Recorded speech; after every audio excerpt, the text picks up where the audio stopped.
नमस्ते, मैं पल्लवी हूँ और आप भारत एक नई सोच देख रहे हैं। आज एक ऐसी कहानी कम हकीकत के बारे में आपको बताने जा रही हूँ जिसको सुनकर मुझे बहुत हैरानी हुई। इसलिए भी हैरानी हुई कि कैसे स्कूल जिसको वैज्ञानिक तर्क की कसौटी पर कसकर बच्चों को अच्छी शिक्षा देने की जिम्मेदारी होती है, वो खुद का स्कूल अंधविश्वास में कैसे डूबा हुआ है, जादू टोना के नाम पर कैसे एक बच्चे की जान ले लेता है। ये है हाथरस की कहानी। हाथरस में एक स्कूल, निजी स्कूल, आवासीय स्कूल में एक 9 साल के बच्चे को बलि चढ़ा दी जाती है। वो भी पता है किस लिए? ताकि स्कूल की प्रसिद्धि हो सके, उसका नाम बढ़ सके और उसको जो लिया कर्ज है वो जल्द से जल्द चुकता हो सके। इस भ्रम में कि एक नर बलि दी जाएगी तो शायद इन सब चीज़ों का समाधान निकल जाएगा, इसलिए एक बच्चे जो उस स्कूल का खुद का छात्र है उसकी बलि दी जाती है। अब क्या है पूरी कहानी, सिलसिलेवार तरीके से आपको बताने से पहले मैं बता दूं कि ये किसी और ने नहीं किया है, प्रबंधक के पिता ने किया है। सोच कर देखिए कि जिस तरीके की चीजें अब सामने आ रही है, पिता तो यही सोचकर हैरान है कि काश मैंने अपने बच्चे को स्कूल ही ना भेजा होता, काश इस तरीके के स्कूल में अगर अपने बच्चे को ना भेजा होता तो आज मेरा बच्चा जिंदा होता।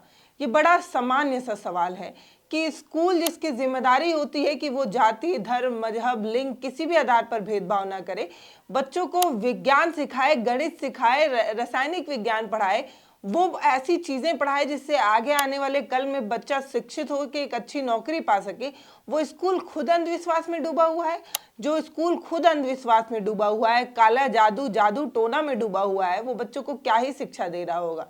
और ये कहानी किसी बहुत पिछड़े राज्य की नहीं, उत्तर प्रदेश के हाथरस की है।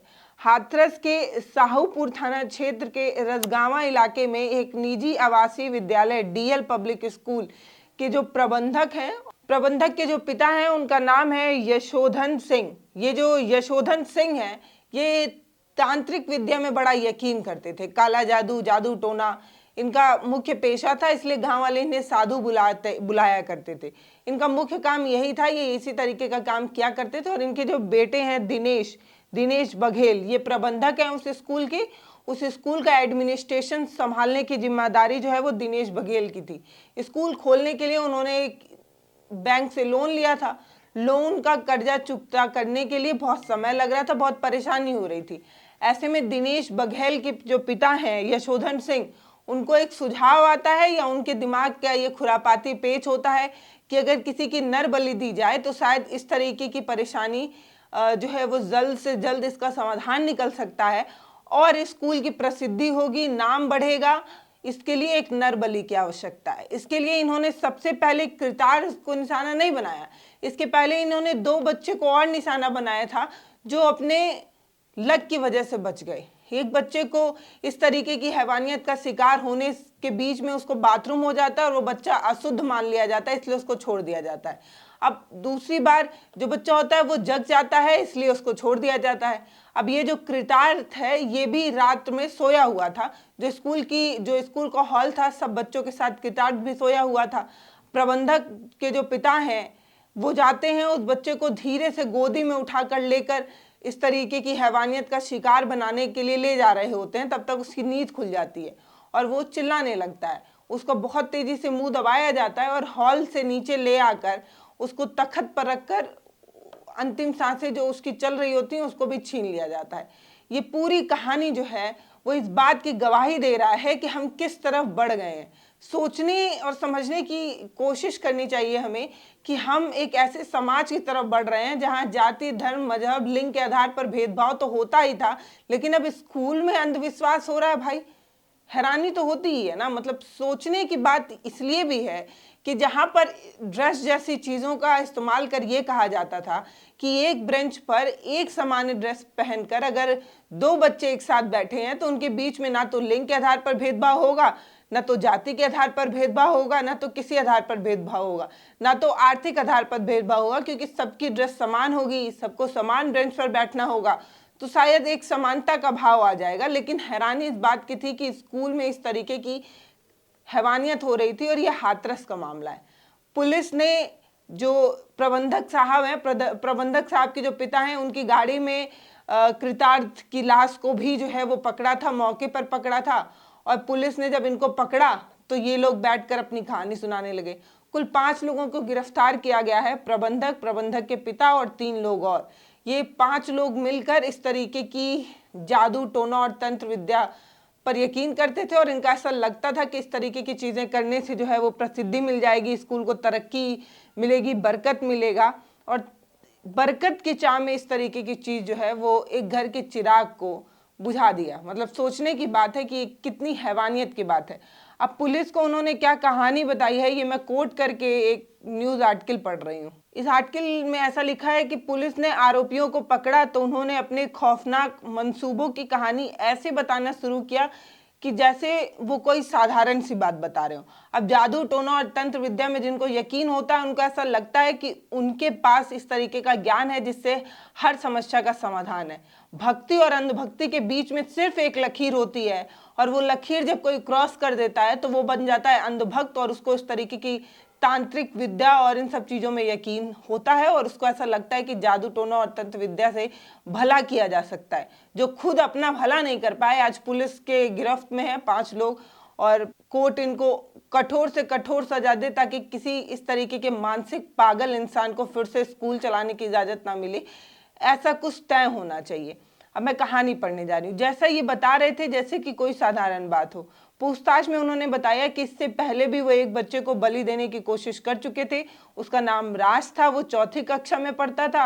राज को उन्होंने 6 सितंबर के दिन मारने की कोशिश की थी, लेकिन जब उन लोगों ने राज का गला घोटना शुरू किया तो वो जोर से चिल्लाने लगा। फिर किसी तरह जान बचाकर वो वहां से भाग खड़ा हुआ। राज का मेडिकल कराया गया था। इसमें पता चला था कि उसका गला दबाने की कोशिश हुई थी। जांच के बाद स्कूल के पीछे लगातार एक नलकूप है जिसमें पूजा पाठ का सामान भी मिला। जो स्कूल था उसके पीछे जो ये प्रबंधक साहब के पिता हैं उनका एक बसेरा था, वहां पर वो कथित धार्मिक चीजें रखकर जादू टोना किया करते थे, काला जादू किया करते थे। वहीं से तंत्र मंत्र की चीजों की पुष्टि हुई कि तंत्र मंत्र कर कर जो है कृतार्थ उसकी जान ली गई थी। केस की जांच अभी चल रही है और जांच में पता चलेगा आगे क्या चीजें सामने आती है उससे पता चलेगा। लेकिन 22 सितंबर को आरोपियों ने कृतार्थ को निशाना बना लिया और बच्चे का गला दबाकर मार दिया। इस तरीके की चीजें जो है वो इस आर्टिकल में लिखा हुआ है। हत्या का कारण जो है वो लालच था।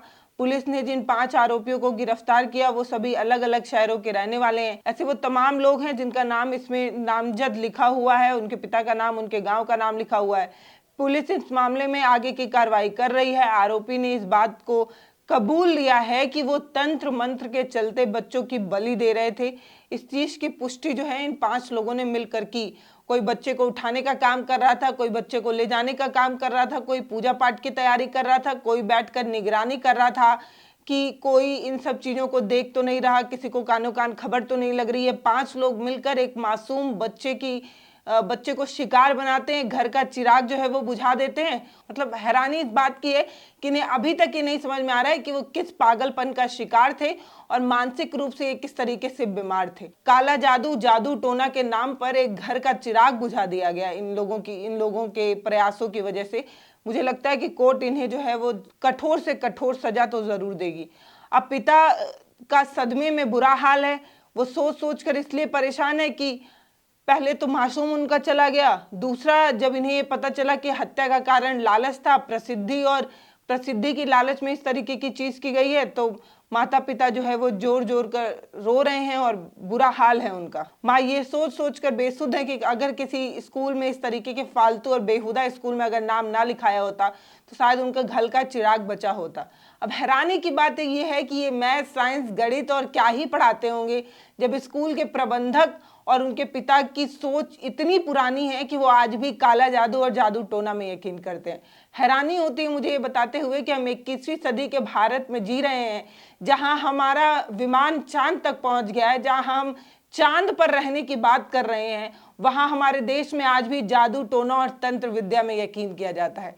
जहां हम विश्वगुरु बनने की बात कर रहे हैं, जहां हम पता नहीं कितने ट्रिलियन इकोनॉमी बनाने की बात कर रहे हैं, जहां हम आधुनिक दौर में अपने आप को सबसे आगे रखने की बात कर रहे हैं, जहां हम बड़ी बड़ी मशीनें बना रहे हैं, वहां पर आज भी काला जादू और जादू टोना जैसी चीज़ों पर यकीन होता है, और ना सिर्फ यकीन होता है, आज भी इसको प्रैक्टिस में लाकर इस तरीके की हैवानियत की जाती है।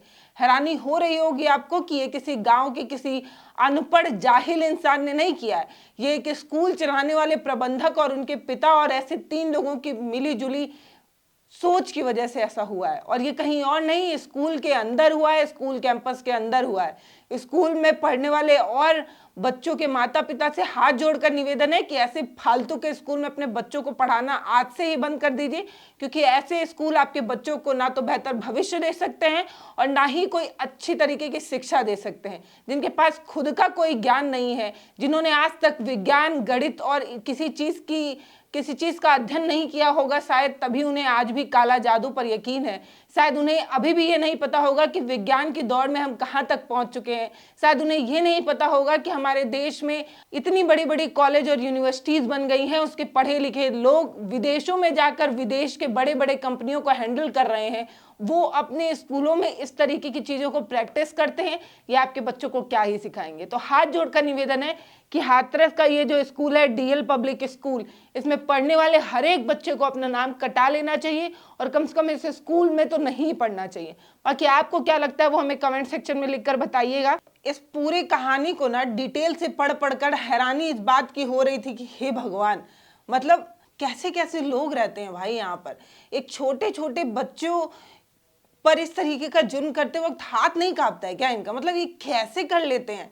इन्हें इस बात तक का भी इल्म नहीं है कि वो जो बच्चा इनके स्कूल में पढ़ने आया है वो किसी के घर की चिराग होगा, कितनी मेहनत से वो पढ़ा लिखा रहे होंगे, किस परिस्थितियों में पढ़ा लिखा रहे होंगे, कैसे कर लेते हैं ये लोग। बाकी आपको क्या लगता है वो हमें कमेंट सेक्शन में लिखकर बताइएगा। ये यूपी के हाथरस की कहानी थी जो बताना बहुत ज़रूरी था कि बहुत सजग और सचेत होकर आपको अपने बच्चे को स्कूल में एडमिशन कराने की ज़रूरत है, क्योंकि भैया हर जगह जो है वो खाई है।